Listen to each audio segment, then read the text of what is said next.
নমস্কার বন্ধুরা। তো দেখো আমরা এখন একটু ঘুরতে বেরাচ্ছি, কালী পূজায় ঠাকুর দেখতে যাচ্ছি দুই মেয়েকে নিয়ে, আর আমি আর কেউ না কিন্তু। তো যাই হোক আমরা যাচ্ছি, তো তোমরা থাকো পাশে।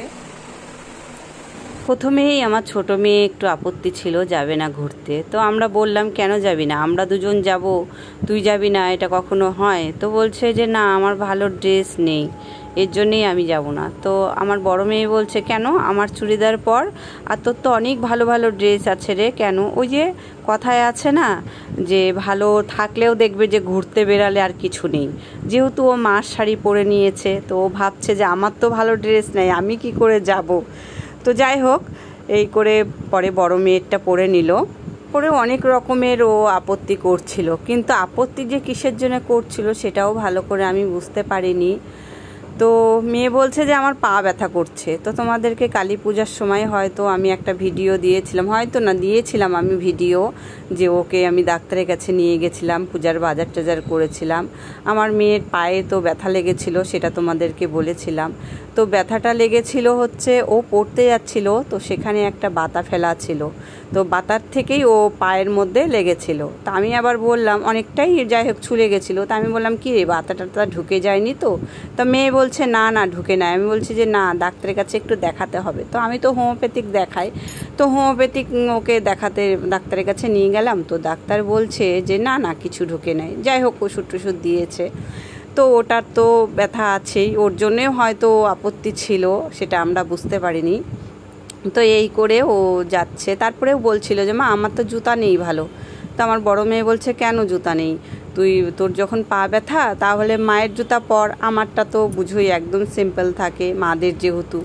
তো ও বলছে না এরকম জুতা পরে কেন যাব ঠাকুর দেখতে আমি। তো যাই হোক তারপরে দিদির পামশু পরলো। তো দিদির পামশু পরেও কিন্তু ও শান্তি পাচ্ছে না, একটুও শান্তি পাবে কি করে, ওর পায়ের যা অবস্থা সেটা কিন্তু আমি বুঝতে পারছি, কিন্তু আবার যে বলি সেটা না স্বীকার করে, তাহলে আর কি করব বলো। আমি কিন্তু এই 4 দিন ধরেই ওকে বলছি কিরে পাটার মধ্যে খচখচ করে না তো? বলছে না না কিছুই করে না, কমে আসছে, কিন্তু পা ফোলা কিন্তু কমে নাই মেয়ের একটুও। তো যাই হোক পামশু যখন পড়েছে তো হাঁটতে পারছে না। আর এদিকে আমরা যে আসবো, আমি বলছি ঠিক আছে আমি টোটো নিয়েই ঘুরবো। তো টোটো কিন্তু রাস্তার কাছেই পেয়েছিলাম, তো এইভাবেই আমরা মণ্ডপে চলে এসেছিলাম। তারপরেও দেখি একদমই হাঁটতে পারছে না। তো মেয়ে বলছে তাহলে তুই আমার জুতাগুলো পর, তুই পামশুটা আমাকে দিয়ে দে। তো এরকম করে পাল্টাপাল্টি করে নিল দুই বোনের জুতা। তবুও টোটো তো আর মণ্ডপের সামনে গিয়ে দাঁড়াবে না, তবুও ওদেরকে হাঁটতে হয়েছে, মানে আমার ছোটো মেয়েকে হাঁটতে হয়েছে, হাঁটতে পারছিল না দেখতেই পাচ্ছ, একটু ল্যাংড়ায় ল্যাংড়ায় হাঁটছিল। তো যাই হোক এই করে আমরা দুটো প্যান্ডেল দেখে নিলাম, হাঁটতে হয়েছে মেয়েকে অনেকটাই। কিন্তু ব্যথা হচ্ছে যে একবারের জন্যও আমাদেরকে বলছে না, কিন্তু আমরা বলছি যে তোর পা কিন্তু ব্যথা করছে, আমরা বুঝতে পারছি, ও না স্বীকার করছে। তো আর কি আর করব বলো। আবার এদিকে যখন মণ্ডপে ঢুকি তখন কিন্তু ও খালি বের হতে চায়, আর আমরা বলি কিরে বল না তোর কি পা ব্যথা করছে, তবুও না স্বীকার করছে ও। তো যাই হোক তবুও আমরা সবকটা প্যান্ডেলে আমাদের রায়গঞ্জে বড় বড় পূজা ধরো যে 4-5টা হয়, তো সেখানে আমরা 4টা ঠাকুর দেখেছিলাম। আবার মেয়ে কোনো সময় বলছে মা কোথাও যদি একটু বসতে পারতাম। তো যাই হোক ফাঁকা জায়গা দেখে একটু ওকে বসিয়েও নিচ্ছে, আর পাটাকে ওকে বলছি যে পাটা একটু দেখাতো দেখি, এদিকে পাটা কিন্তু ফুলেও যাচ্ছে মেয়েটার। আর মেয়েকে বলছি একটু সাইড দিয়ে হাঁটিস, না হলে কারো যদি পাড়া টাড়া লেগে যায়। তো যাই হোক ওইভাবেই আমরা হেঁটে হেঁটেই আসছি। আরও বিশেষ করে আমরা সন্ধ্যার সময় বেরিয়েছিলাম যাতে ভিড়ভাট্টার মধ্যে আমরা না পড়ি। যাই হোক এত কথার মধ্যে দেখো আমি 2টা ক্লাব ঘুরে নিয়েছি। প্রথমেরটা ছিল রামকৃষ্ণ সংঘ, তারপরেরটা বিপিএস। ওর কিন্তু পাটা ব্যথা করছে, তো মুখ দেখে কিন্তু আমরা বলছি যে তোর পা কিন্তু ব্যথা করছে, তবুও মুখটা ভার করে আছে, কিছু বলছে না। তো এরকমভাবেই আমরা তবুও হেঁটে হেঁটে দেখলাম। তারপরে যখন আমাদের ঠাকুর দেখা হয়েছে, বাড়িতে যখন গিয়েছিলাম, তো ও জুতা খুলে নিয়ে আমাকে বলছে যে মা দেখো এবার পাটা। তো পাটার দেখি এমন অবস্থা হয়ে আছে যে পুঁজ বেরাচ্ছে। তো আমার তো দেখে এত খারাপ লাগছে, আমি বলছি যে কী রে তোর পায়ের অবস্থা তো খুবই খারাপ, তোর ব্যথা করছে না? তো তবুও মেয়ে হাসছে আমাকে দেখে, ভয় পাচ্ছে আসলেও। আবার বড় মেয়ে একটু সাইডে চিপ মারছে, তো দেখছে পুঁজি বেরাচ্ছে, তো ও আবার কিন্তু চিপ মারতে দিচ্ছে না, বলছে না তুই চাপবি না, এইভাবে পুঁজ বেরাচ্ছে, আমার ব্যথা করছে। তারপরে ওর ঠাম্মা আসছে, ঠাম্মাকে বললাম আমি সব, তো ঠাম্মা বলছে দেখি পাটা, ও ঠাম্মাও পায়ে চাপ দিচ্ছে যাতে পুঁজটা বেরায়, আর ও বের করতে দিচ্ছে না। যাই হোক, এই করে তো আমারও খুব টেনশন হচ্ছে যে কি হলো পাটার মধ্যে। ঘুরতে গেলাম, জোরজবস্তি মেয়েটাকে নিয়ে গেলাম, কিছুই বুঝলাম না, কিছু না, খুব খারাপ লাগছিল মনটা আমার। তারপরে আমরা গরম জল করে দিয়েছিলাম একটু, যে পাটাকে একটু সেঁক দে, তাহলে তোর আর একটু ব্যথাটা কমবে।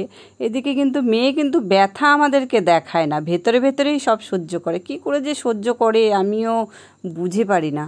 তারপরে যখন ওর বাবা আসছে, ওর বাবাকে আমি বললাম যে দেখো মেয়ের পায়ের অবস্থা কিন্তু খুব খারাপ, ওকে কিন্তু ডাক্তারের কাছে নিয়ে যেতেই হবে। তো ওর বাবা বলছে দেখি পাটা, তুমি এ তো প্রথমে দেখাবে না, বলে কিছু হয়নি কিছু হয়নি। তারপরে যাই হোক জোরজবস্তি করে বলা, আমরা সবাই মিলে বললাম দেখা বাবাকে দেখা। তারপরে দেখালো, পাটা ফুলে গেছে, তো বলছে হ্যাঁ খুবই তো ফুলছে। ওর বাবা আবার ধরে নিয়ে আবার টিপ মারছে, তখনও পুঁজ অনেকটাই বের হয়েছে। তো যাই হোক, এরকমভাবে পুঁজটা যখন বেরালো, দেখা যাচ্ছে কালো কালো একটা কি, আর এদিকে তো মেয়ের কি চিৎকার, ওর ঠাম্মাও দৌড়ায় আসছে যে কি হয়েছে। তারপরে হয়তো ওর বাবাও দেখে আর সহ্য করতে পারছে না, ওর বাবা বেরিয়ে গিয়ে আমাকে বললো যে গরম জলটা করে দাও আর ও চিপ মারুক। তখন ওকে আমি গরম জল করে দিলাম, আর ও আস্তে আস্তে আস্তে আস্তে চিপ মারছে। তারপরে দেখা যাচ্ছে কালো একটা কি, মানে যেন দেখা যাচ্ছে, তো আমি বললাম যে দেখ কালো একটা কি দেখা যাচ্ছে, ওটাকে তুই বের কর। তারপরে তো কিছুতেই বেরাচ্ছে না। যাই হোক, তারপরে আমার কাছে শোন ছিল, সেই শোনটাকে একটু গরম জল ফুটিয়ে নিয়ে সেটাকে ধুয়ে নিয়ে মেয়েকে বললাম এই শোনটা দিয়ে ওই কালো জিনিসটাকে টান মার। তারপরে ও নিজেই কিন্তু করবে, আমাদেরকে কাউকে করতে দিবে না। তো যাই হোক, ও টান মারছে, দেখি অনেকটা বড়ই সেই বাতার একটুখানি শাল ঢুকেছিল, একটুখানি না, এক করের মতন, তাহলে ভাবো। তারপরে সেটাকে দেখি দুইটা, এটা দেখে তো আমার মাথায় হাত। আমি বলছি এই 6 দিন তুই কি করে ছিলিস রে? তবে হ্যাঁ, মেয়ের কিন্তু অনেক সহ্য শক্তি আছে, আমি আজকে বুঝতে পারলাম সেটা। আমরা সবাই বলছি তুই কি করে ছিলিস রে এতদিন ধরে ব্যথাটাকে নিয়ে। এই 6 দিন কিন্তু ও টিউশনও গিয়েছিল, সেই কম করেও 2 কিলোমিটার, মানে 4 কিলোমিটার যাওয়া আসা নিয়ে। তাহলে ভাবো মেয়ের আমার কত ধৈর্য শক্তি। তারপরেও মেয়ে ওটা মানে দেখে ওর নিজের চোখের জল আর আমার দিকে তাকিয়ে বলছে কি হয়েছে তোমার? তারপরে আর কিছু বলার নেই ওর কথা শুনে, যে বকা দিব না আমি শাসন করব না কি করব ওকে আমি। তারপরে ওর দিদি বলছে যে সারাদিন তোকে আমি জিজ্ঞাসা করি, বল না তোর পায়ে কি খচখচ করে, তো তুই কি বলিস না না কিছু না, বলে কি আমি কি বুঝতে পারি সেটা। ওর দিদিরও কিন্তু চোখ দিয়ে জল চলে এসেছিল ওর এই অবস্থা দেখে। বোনকে খুব ভালোবাসে, তো এমনকি আমি যদি কিছু বলবো তাও বোনের সাপোর্ট করবে যে না তুমি ওকে বকা দেবে না, আমি আছি তো। যাই হোক, বড় মেয়ের কথা শুনে আমিও আর কিছু বললাম না, যে না থাক। তো যাই হোক, ওর একটাই আবদার ছিল, মানে আমার ছোট মেয়ের একটাই আবদার ছিল যে ঠাকুর দেখাতে তো নিয়ে যাচ্ছ, আমাদেরকে কিন্তু খাওয়াতে হবে। তো আমি বলছিলাম অবশ্যই খাওয়াবো, ঠাকুর দেখাতে যখন নিয়ে যাচ্ছি তো খাওয়াবো না। তো বল তোরা কি খাবি? তো ওর আবদার ছিল ফ্রাইড রাইস আর হচ্ছে চিলি চিকেন। হ্যাঁ, পরে একটা রেস্টুরেন্টে নিয়ে গেছিলাম, তো রেস্টুরেন্টের নাম ছিল স্বাদে গন্ধে আহারে আনন্দে। তো মেয়েদেরকে বলেছিলাম যে খাবারটা কেমন হয়েছে, ওরা বললো মা ভালোই হয়েছে। তো যাই হোক, ভিডিওটা ভালো লাগলে অবশ্যই লাইক কমেন্ট